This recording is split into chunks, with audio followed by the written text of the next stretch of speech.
Welcome to Accreditation Made Easy, the podcast that takes the stress out of accreditation. I am your host, Areaka Jewell, and in each episode, we'll deliver actionable tips, expert insights, and practical strategies to help streamline the process. And of course, make your work life a little easier. Now, whether you're tackling policies, preparing for assessments, or just looking for ways to stay ahead, we've got you covered. Let's simplify accreditation, one step at a time.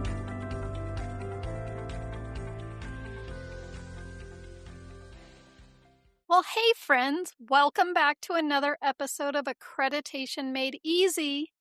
I am your host, Areaka Jewell. And today I want to talk about one of the most challenging questions accreditation managers face.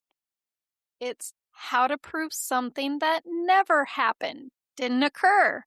Now that probably sounds a little strange at first, but if you've been involved in accreditation for any length of time, you know exactly what I'm talking about. There are certain standards tied to events that simply don't happen very often. Things like escapes, strip searches, maybe delayed evidence submissions.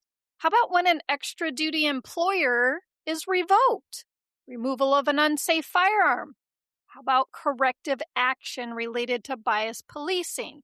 Now, depending on your agency, some of these events may occur once during the accreditation cycle, some may occur several times, and some may not occur at all. So when the assessment time comes around, how do you know? More importantly, how do you prove it? Now, over the years, I've seen agencies do a lot of different things. Some agencies send out emails to the people who are responsible, maybe some supervisors, and they ask if any occurrences took place. Others ask supervisors or unit commanders to draft a memo stating that there were no occurrences during the accreditation period. That approach works. It's probably one of the more traditional methods. Personally, I use a slightly different approach. For many of these standards, I have a review workflow attached to either the previous documentation for that standard or just a placeholder document. And when the workflow shows up, whoever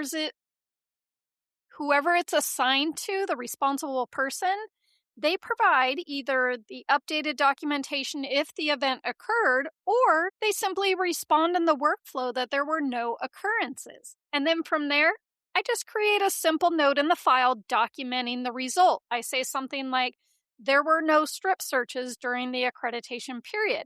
What I like about that process is I have the documentation supporting that simple note. So if an assessor wants to verify, I have the workflow responses. I have the supporting documentation, and that's what's important. And if necessary, the assessor can always interview the person responsible. To me, that's a pretty clean process, right? Now, recently, I was reminded of another really clever solution, and honestly, it's one I wish more accreditation managers knew about. Now, this idea came from Gary Robinson at the Palm Beach County Sheriff's Office. Now, if you're a large agency, like Palm Beach County Sheriff's Office, with dozens and dozens of supervisors spread across multiple districts or facilities, individually tracking everyone down can become a challenge. And that's where PowerDMS surveys can be incredibly useful. Think about it.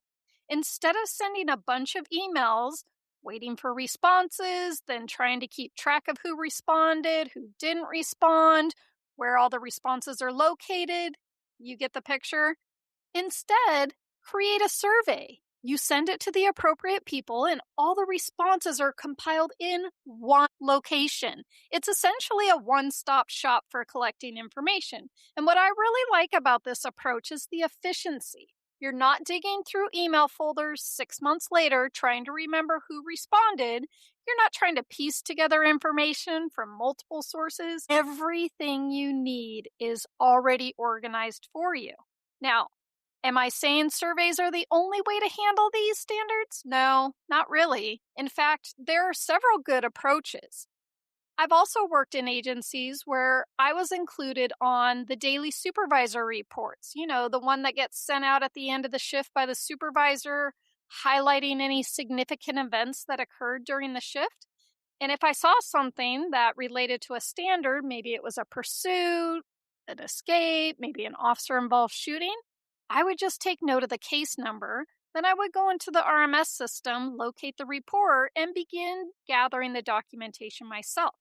Now, that system worked too, which brings me to what I think is the most important point of this episode. The tool isn't what's important, the system is. I don't particularly care whether you use surveys. I don't particularly care whether you use workflows. Don't even care if you use emails, memos, spreadsheets, whatever. What I care about is whether you have a process. Because when an assessor asks, how do you know there were no occurrences? You need a better answer than, because I don't think there were any. The goal is to have a documented process that gives you the confidence in the answer that you provide. And just as importantly, it gives the assessor confidence in your answer. That's really what accreditation is all about. Not assumptions, not guesses, but verification. So if you have standards that are tied to infrequent events, take a look at your current process and ask yourself, how am I verifying this information? How am I documenting it?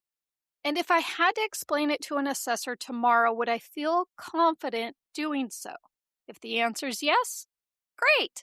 If not, this might be a good opportunity to build a more consistent system.